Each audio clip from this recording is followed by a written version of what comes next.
So I'm gonna also do a little bit of just talking. My name is Karla Garcia. I currently work with Easter Seal as a case manager helping homeless veterans. It's a nonprofit organization. I'll be leaving next week, Easter Seals, unfortunately, but I will be going to the Board of Education to teach special education with a teaching fellow. So that's definitely something exciting that's coming up. I do have to say that my military experience definitely helped me to be prepared for the challenges I'm about to face with teaching. So I joined the military in January 28, 2009. Well, I actually depped in December 6, 2008. But let me tell you a little bit about me prior to joining the military, so you can understand kind of what led me to join the military. Explain that. Huh? What's that? Oh, DEP is the late entry program. That's kind of the time you wait before you actually go to boot camp. So, Acronyms, all right? Oh, I know. You have to get out of the habit. So, I am the oldest of two. I have a younger brother, and I grew up my father was in the house, but technically it was a broken home. My father was an alcoholic and drug abuser. In a Dominican broken home. I was born in Dominican Republic, came here when I was 5. I was involved in the Navy Cadets since I was 8, and I did get some really good mentors while I was in the cadets, which kind of made me a little resilient to the craziness that was going on at home. It was actually something that made me with a good attitude to say that, hey, I'm gonna get through this. When my parents finally separated, I was in my first semester at St. John's University with as a psychology major. And it basically made me grow up a little bit faster than what I had planned throughout my college years. I ended up having to get a full-time job while going full-time to school, so I was pretty much never home. I would wake up at 5 o'clock in the morning and would not be home till 10 o'clock, 11 o'clock at night. But in my head, what kept me going was that living that way was better than living with whatever was going on before in my household with my parents. So, and I also wanted to be a good role model for my brother to let him see that we can still get through this even though it was a bad time. So I had a great job. I was a substance abuse counselor in Odyssey House for adolescent females while I was going to school. I had already finished my 3rd year of college, and I was so excited because I thought this is the field, this is where I'm staying, I'm not doing anything after this, I'm just going to stay, substance abuse, I'm not moving from here. The summer after my junior year, I went to watch one of my really good friends that I actually met during St. John's graduate Marine Corps boot camp. And I fell in love with the Marine Corps. I just saw it and I was like, oh my God, they look amazing. So when I came back from there, I went to an OCS recruiter, which is the Officer Candidate School recruiter for the Marine Corps. And I began to work with him to start the process, so once I graduated college, I can be commissioned as an officer. Yeah, that's what I thought. That's what, Yeah. That's what they say. Then I hit a major roadblock. Due to having a great job, my financial aid went down the drain. I had no money to go back to school. I already have about $45,000 in student loan debt, so I could not get any more loans. I became pretty much depressed. All my entire, what would have been my fall semester of my senior year, I spent trying to look for funds, trying to look for ways to finish school. That didn't happen. So in December, it was the first week of December, I walked into the recruiting station on West Fordham, and I went into the Marine Corps recruiting station. And I said, I want to leave. I was like, I want to join. I already started with an OCS recruiter, so they contacted the OCS recruiter. The OCS recruiter was like, what the hell are you doing there? You're supposed to be an officer. I was like, well, unless you're paying for my college, I'm not going. So, the next day I was already at MEPS, which is to be able to get into the military, and I got sworn in that day. I was supposed to leave to boot camp in April of 2009, but a spot opened up in January, and I ended up leaving early. Which, to this day, I still say it was the best decision that I could have made. I love the Marine Corps. Boot camp made me see how physically and mentally strong I could be. There was a lot of times that you think you can't make it through something and you really just have to just put that can't away and you actually make it. And I stood tall and proud at graduation. after boot camp, when I went to Marine Corps combat training, I began to realize the amount of gender discrimination that my male counterparts had towards female Marines. I found myself constantly needing to prove myself to them, even though I was always getting praised by my instructors. To them it wasn't enough. I was always getting into arguments with them. Some of them almost leading to physical altercations, which was hard. I mean, I'm short, I'm only 5'2", and you got these big guys, and I'm all up in their face, getting on top of wall lockers, basically trying to prove myself.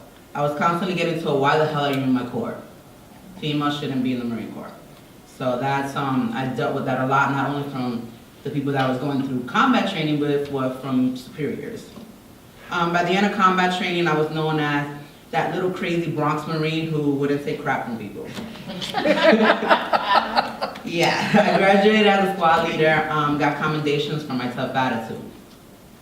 When I got to MOS school, which is military occupational school, I felt pretty proud of myself. I was like, you know what, I can stand up to guys. I made them look like crap, so I was pretty proud of myself. My friend that I went to see graduate was stationed in Okinawa, Japan, and I would always be talking to him on the phone. So when I did get my orders that stated I was going to go to Okinawa, I was actually really excited. I was like, I'm going to get to meet my friend, there's another part of the world, we get to experience it together. One of the times that I spoke to my friend, he said that he had to defend me already. I'm like, why would you have to defend me? I'm not even there. He's like, yeah, well, they were already putting money to see who can get in your pants first. I was like, great. At least they were putting money with you. So because I was admin, we all had access to see who was gonna go. So they would be looking at the list to see how many females were coming. And when they saw a picture that he had of me, they said, oh, I'm getting into that first. So they were up to like $200-300. So yeah. Yeah. So Okinawa, when I got to Okinawa, I mean, some of the names that I learned in MOS school that females were called, like walking mattress, barracks hood rat. There was a lot of different names that female Marines were being called, and unfortunately some of the females were actually doing some stuff that, you know, doesn't make it any better for the rest of us. So when I got to Okinawa, Japan, it was August 2009. It was really hot. It was 100 degrees by 8 a.m. So, you know, when people weren't in uniform, they basically were naked. So I'm like, yeah, you're just adding to that. But Okinawa was a beautiful island. I was very excited. I'm still very glad that I got that experience. Very beautiful. So when I introduced myself in my command, I was like, my name is Karla Garcia. I'm 21 years old, from the Bronx, and I have a bad attitude. Because I thought that I needed to tell them something so that they wouldn't look at me like a fool. They wouldn't want to take advantage of me. The first thing I did was register for school once I got to Okinawa, Japan, because that was something that, hey, I went in and I have 1 year left, so I needed to be able to finish school. After about a month after I got to Okinawa, a sergeant came back that he was away when I first got there. I was warned by a lot of other females, and that said that he had an attitude that he can get any female he wanted. So the first couple of times we stood late at work, which was very often, he would kind of praise himself to me. Oh, I'm this, I'm that, I'm a sergeant, blah, blah, blah. All right, dude, whatever. And I would just be like, you know, I'm not here to look for a relationship. I'm here to go to school, focus on my Marine Corps career, and be successful. I'm like, and I kept reminding him I'm not as young as the other females that were there. They were, you know, straight out of high school, so I was like, I'm not that young. I've been through more than these females have. I'm like, don't think that because I'm a female Marine who's new in the Marine Corps, I don't know how to, you know, present myself. On one Friday night, we were at the Enlisted Club, which was the E-Club on base. I was dancing, having a few drinks with my friends, and the sergeant asked me to dance. And I thought nothing of it, so I started dancing, and he began caressing my arms and telling me how beautiful I was, and that he loved my Indian colored skin, and he just kept, like, you know, doing the little oogly thing that people like to do. So I felt very uncomfortable at that point. I stopped dancing, said thank you, and went back to my friends. He then proceeded to grab me by the arm and say, I need to speak to you. Now, I was a newly promoted Lance Corporal, which is an E3 in the Marine Corps. He is a non-commissioned officer, a sergeant, an E5, which means he shouldn't have been basically trying to get with a newly promoted Lance Corporal. So I walked over with him, and he was sitting on a couch. I refused to sit down, and he said, he kept going over that same thing he was saying before, you're beautiful, this and that. Then he asked me, can I come to your room after the E-Club and we can talk? And I was like, no. And he's like, come on, I just want to talk to you. Let me come to your room. And I was like, no. And I walked away. And I told him to leave me alone, and I walked away. The next night, I went off base to a karaoke bar with my friends, and the sergeant was on 24-hour watch in our barracks where we lived at. I got back. He assumed I was intoxicated, and I went to the bathroom when I got back where my friend Sanders did. And he told them when I came back, go away, I'm taking her to her room. So my friends were like, and he said, you know, she's really intoxicated. And I was like, I'm not intoxicated, first of all, and you're not going to my room. Thankfully, there was another non-commissioned officer walking by, female, and she told him, how does that even sound for a male to want to go take an intoxicated, so intoxicated female to her room? No. So she grabbed me by the arm and walked with me, and then when she took me to my room, she told me, lock your door. She's like, lock your door, because he had a reputation, but nobody wanted to report her. So, I thought that would be the end. I was like, you know what? I think he got the point, right? When I got to work on Monday, that wasn't it. One of the other sergeants that was also from New York, he pulled me aside and he said, I had to talk to you. And I was like, well, what's going on?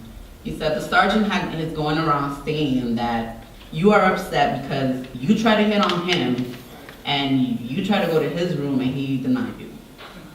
And I was like, what? I couldn't just put it into my mind what was going on. And basically at that point, before he would have took that. So at that point, I couldn't believe I told the sergeant what happened, and he said, you know, the guy's that's just the way he is. So I called my mom hysterically because I'm over here, it's my second month in Okinawa, Japan. I'm all these miles away from family and friends, and I didn't know how to deal with it. You know, I have a history of childhood sexual abuse, and to me, that kind of kicked up all that I had already put aside.